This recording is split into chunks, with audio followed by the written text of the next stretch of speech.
என் நண்பன் பெற்றெடுத்த மகேஷ் அந்த உணர்வை எனக்கு ஏற்படுத்தி தந்திருக்கிறார். உதயாவும் மகேஷும் என் கண் முன்னாடி வளர்ந்த பசங்க. இன்னைக்கு எல்லாரும் பாராட்டுகிற வகையில் சிறப்பாக செயலாற்றி கொண்டிருக்கிறாங்க. இதை பார்க்கிறப்போ அளவில்லா மகிழ்ச்சியும் பெருமையும் எனக்கு ஏற்படுது. ஏன்னா எங்க குடும்பத்துக்கும் அன்பில் குடும்பத்துக்குமான நட்பு என்பது 3 தலைமுறையான நட்பு. தலைவர் கலைஞர் அன்பில் தர்மலிங்கம், நான் அன்பில் பொய்யாமொழி,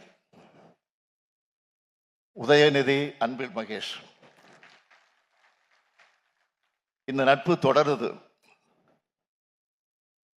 இப்ப பொய்யாமொழி நினைச்சாலும் எனக்கு கண்ணீர் வரும், எப்ப நினைச்சாலும் கண்ணீர் வரும். 1999 நாடாளுமன்ற தேர்தல் நேரம் திருச்சியில் நடந்த பொதுக்கூட்டத்தில், தேர்தல் பிரச்சார பொதுக்கூட்டத்தில் தலைவர் கலைஞர் அவர்கள் உரையாற்றிவிட்டு அப்படி உரையாற்றுகிற போது மேடையில் இருந்த நம்முடைய அன்பில் பொய்யாமொழி சிரிச்சுக்கிட்டே உட்கார்ந்து இருந்திருக்கிறார். ஆனா இரவு விடியறதுக்குள்ள எங்க எல்லாரையும் அழ வச்சுட்டு போயிட்டான். நான் தேனியில பரப்புரையில் ஈடுபட்டு இருந்தேன். இடியா வந்திறங்கின செய்தியை கேட்டதும் துடித்து போய் திருச்சிக்கு ஓடி வந்தேன். என் நண்பனோட உடல் சாஞ்சு, அந்த உடல் மீது சாஞ்சு நான் கதறி அழுதேன். அன்னைக்கு தலைவர் கலைஞர் அவர்கள் வெளியிட்ட இரங்கல் அறிக்கையில என் பிள்ளைகள் ஒருவனை நான் இழந்துட்டேன்னு எழுதினார். இதுதான் எங்களுடைய நட்பினுடைய ஆழம். இந்த குடும்ப பாச உணர்வோடு பொய்யாமொழி இடத்திலிருந்து நூலாசிரியர்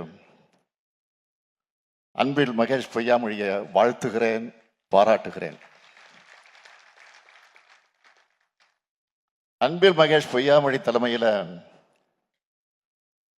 பள்ளி கல்வித்துறை அடைந்திருக்கக்கூடிய உயரங்களை பார்க்கிறேன். செஞ்சிருக்கக்கூடிய சாதனைகளின் பெயர்களின் பட்டியலை மட்டும் நான் சொல்லணும்னா, இல்லம் தேடி கல்வி, மாணவர் மனசு, எண்ணும் எழுத்தும், வாசிப்பு இயக்கம், நம்ம பள்ளி நம்ம ஊரு, வானவில் மன்றம்,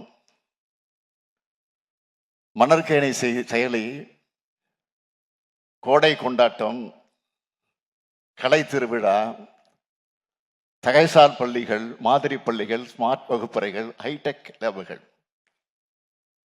அது மட்டும் இல்ல, மாவட்டந்தோறும் புத்தக திருவிழாக்கள், பன்னாட்டு புத்தக திருவிழாக்கள், சாரண இயக்கத்தோட உலக மாநாடு, ஆசிரியர்களுக்கு டேப்,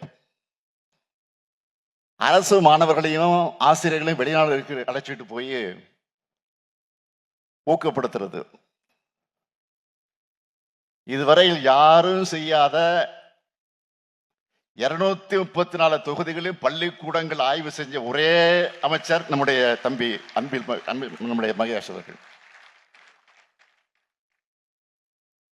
ஆண்டுதோறும் 10 மற்றும் 12ஆம் வகுப்பு தேர்ச்சி விகிதம் அதற்கு முந்தைய ஆண்டை விட அதிகரிப்பு.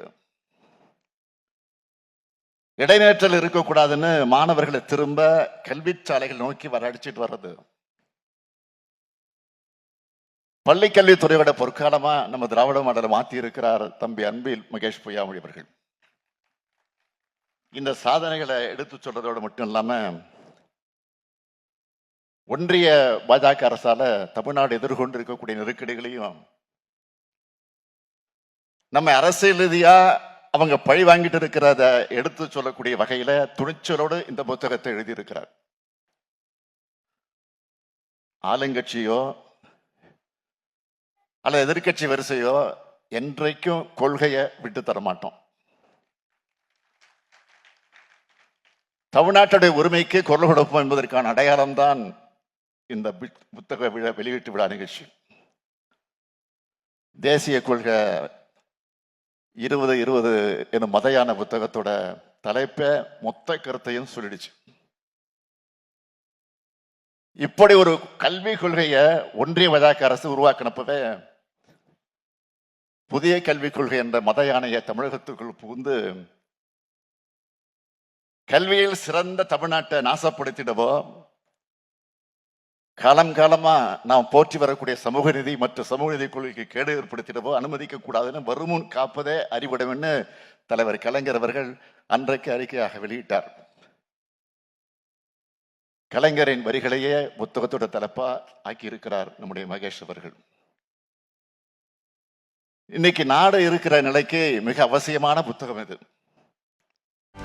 செய்திகளை உடனுக்குடனும் துல்லியமாகவும் தெரிந்து கொள்ள சப்ஸ்கிரைப் பண்ணுங்க.